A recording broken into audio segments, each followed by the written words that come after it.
गॅसवर मी कढई ठेवली बघा. त्याच्यामध्ये 2 पेले पाणी टाकते.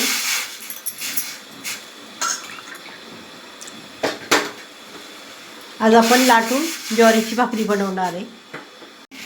पाण्याला चांगली उकळी आली. आता त्याच्यामध्ये हे ज्वारीची पीठ घालते. आणखीन एक घालते.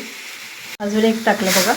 2 पेलेभर पाणी आणि 2 पेल्याभर पीठ टाकून घेतलं. आता याला चांगली उकळ काढून घेते बघा.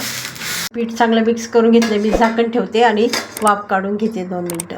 2 मिनटं झालीत. आता मी झाकण काढते आणि ते पीठ परातीत ओतून घेते आणि मळून घेते. असं मी परातीत ओतून घेतले बघा.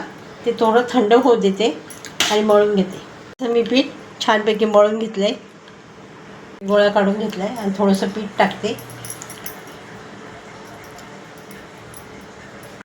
थोडंसं मीठ लावलं. आता मी लाटून घेते. अशी मी भाकरी लाटून घेतली. आता गॅसवर मी तवा ठेवला आहे. तव्यावर ही भाकरी टाकते. तर मी पलटी करून घेते बघा.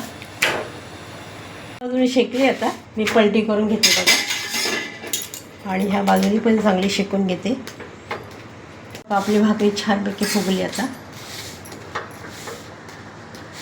अशी मी ज्वारीची भाकरी करून घेतली. ही भाकरी सकाळी केली तरी संध्याकाळपर्यंत जसून तशी राहते बघा. एकदम मऊ राहते. रेसिपी आवडली असेल तर लाईक करा, शेअर करा, सबस्क्राईब करा. धन्यवाद.